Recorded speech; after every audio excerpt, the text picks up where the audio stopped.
This is the CVG 3148 Lab Report Guide. In addition to this presentation, you can refer to the laboratory manual for additional information. To recall, as part of the CVG 3148 lab, we tested 8 beams in total. These 8 beams were grouped into 4 sets, and each set included 1 flexural and 1 shear critical beam.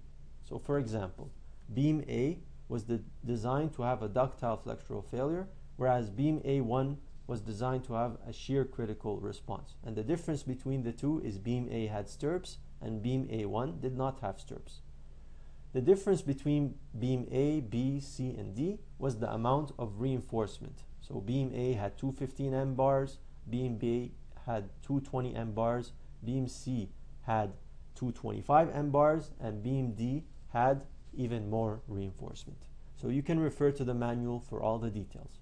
As an important note, please make sure to use the as-built beam construction properties when doing your beam analysis. So there's some changes, for example, from what we had in the manual and what you constructed. All the beams here had a total height of 250 millimeters, not 225 millimeter. And for all the beam series, beam A, B, C, and D, the stirrup spacing was 50 millimeters. So please make that change.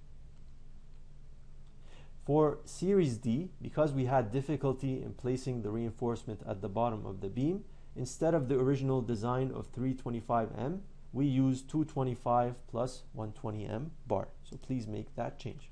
So this is the summary of the corrections that you need to make.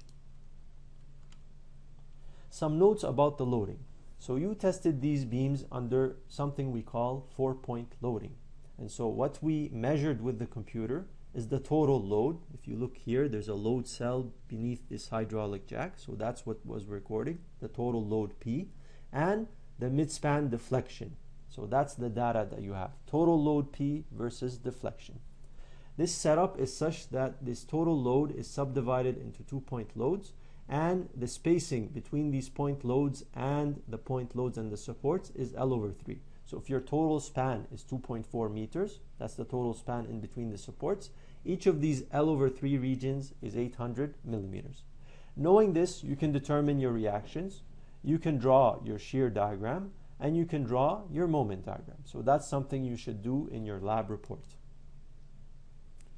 You can also relate analytical predictions for M and V to determine what is the corresponding load P that would cause these things to happen. So for example, we learned how to determine cracking moment. If you want to know the load P that would cause this cracking to happen, you would have to take MCR, and then you would have to look at your moment diagram, and looking at it, you would know that the maximum moment is PL/6.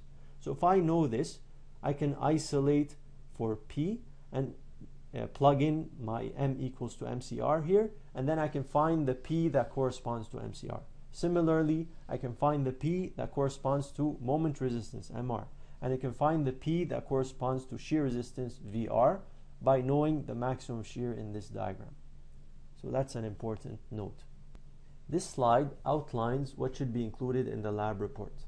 You should have an abstract, a table of content, list of figures, and list of tables. Then you should have the 6 sections which are outlined below, and finally you should have a references section. Let's talk about each of those 6 sections in more detail. Section 1, Introduction. In this section, you should introduce the lab, its scope, and objectives. Also, I want you to summarize the theoretical reinforced concrete behavior. So we talked about different things in class. One of the things we talked about was stages in flexural response and the differences in the response of an under-reinforced versus an over-reinforced beam. So you can talk about that. We also saw how we determine the shear resistance in reinforced concrete beams. We talked about a concrete contribution and steel contribution. So you can talk about that briefly. Finally, you can summarize the CSA 823.3 requirements related to beams. So I don't want this to be a very detailed section, but I want this to be there so that you can refer back to this section when discussing your beam response later in the report. Section 2 is titled Description of Experiments. Here you're going to start by describing all the 8 beams in the research program, in the experimental program. So you can start with a table with the beam properties, and some figures with the beam design, and then in one paragraph or two paragraphs discuss the different beams that we tested in the lab. Next, you should talk about the beam construction very briefly in one paragraph, and here you can add some photos from the construction, and you can just stick with the two beams that you tested. Next, you can describe the load setup and the testing procedure, and this is a good place to show your theoretical shear and moment diagrams. Finally, you should discuss the material properties. And so for the concrete properties, you measured them for your specific two beams. So you can talk about the strength at 7 days, at 28 days, and the concrete strength gain with time. And if you had done the test, the modulus of rupture result. Also, you should include the steel properties. And for this, please include the properties for all the bar types. So 6 millimeter, 15M, 20M, and 25M. Sometimes several coupons were done for different bars. So for example, for the 15M, maybe there's 2 or 3 coupons. You can just show one of the results.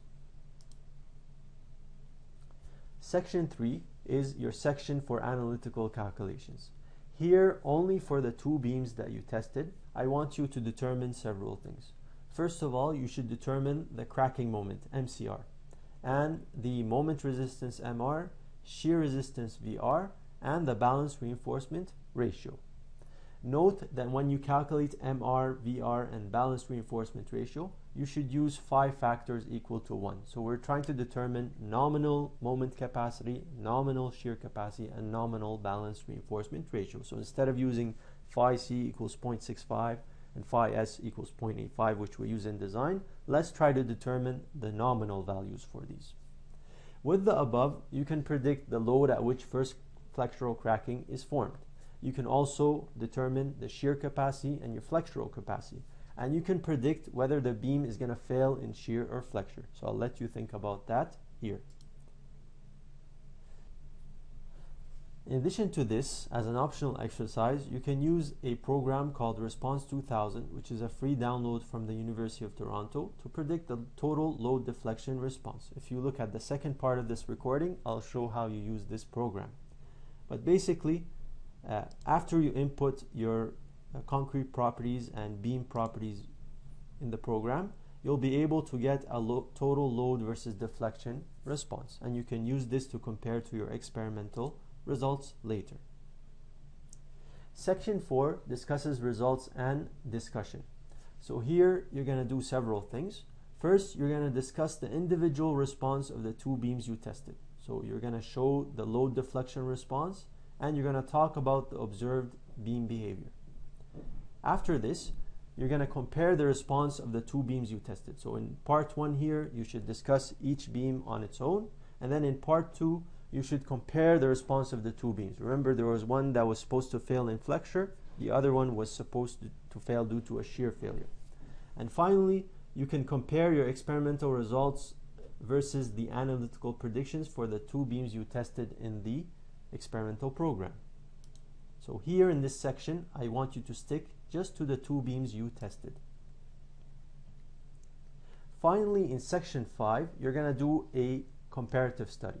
So here you should compare the behavior of all the beams tested in general. So you can do a load deflection response like I've done here, where you have all 6 beams, and then you can compare the load deflection curves, their failure modes, and which type of beam design we would prefer in practice, and which one does the code require us to have when we're designing our beams. So this is a section you can have where you're comparing the beam response for all the 8 beams we tested in the lab. Finally, you can have a section which is called conclusions. Here you should summarize the lab report and your findings. And finally, don't forget to include a reference section at the end of your lab report. And that's the end of the recording for the CVG 3148 lab report guide.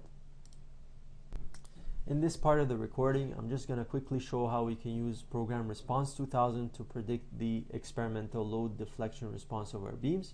So I'll go here, quick define.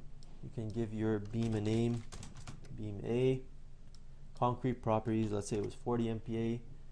The longitudinal steel, let's say it was 450. And your transverse steel, let's say it was 600. You go next. Here you can put your type of cross section. We have rectangular, beam width is 125, height is 250,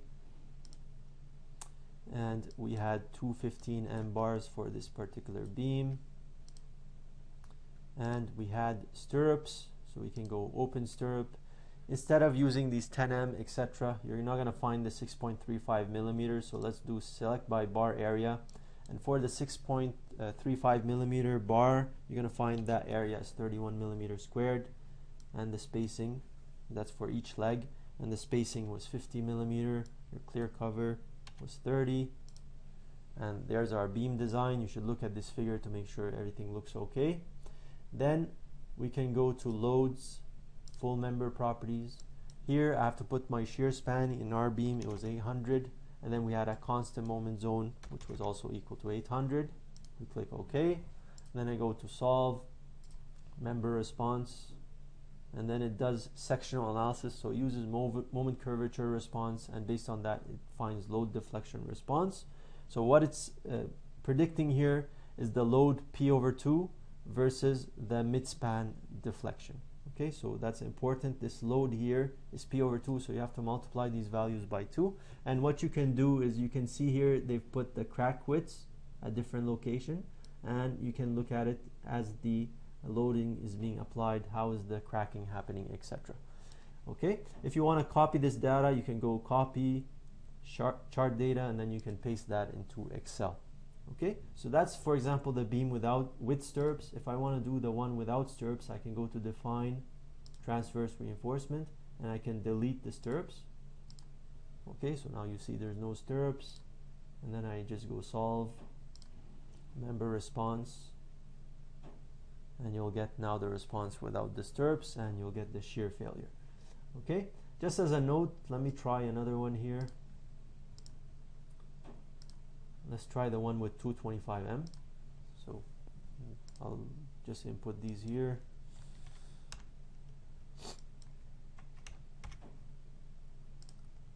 Okay, so we have 225.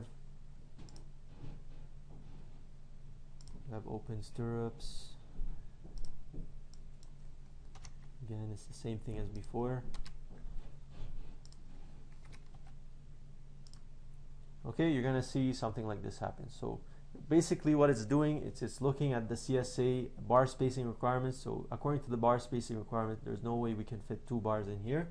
So what we're gonna do is we're gonna go define longitudinal reinforcement, and you're gonna see it put it into 2 layers. So I'm just gonna delete this second layer, and I'm gonna modify this to 2 bars.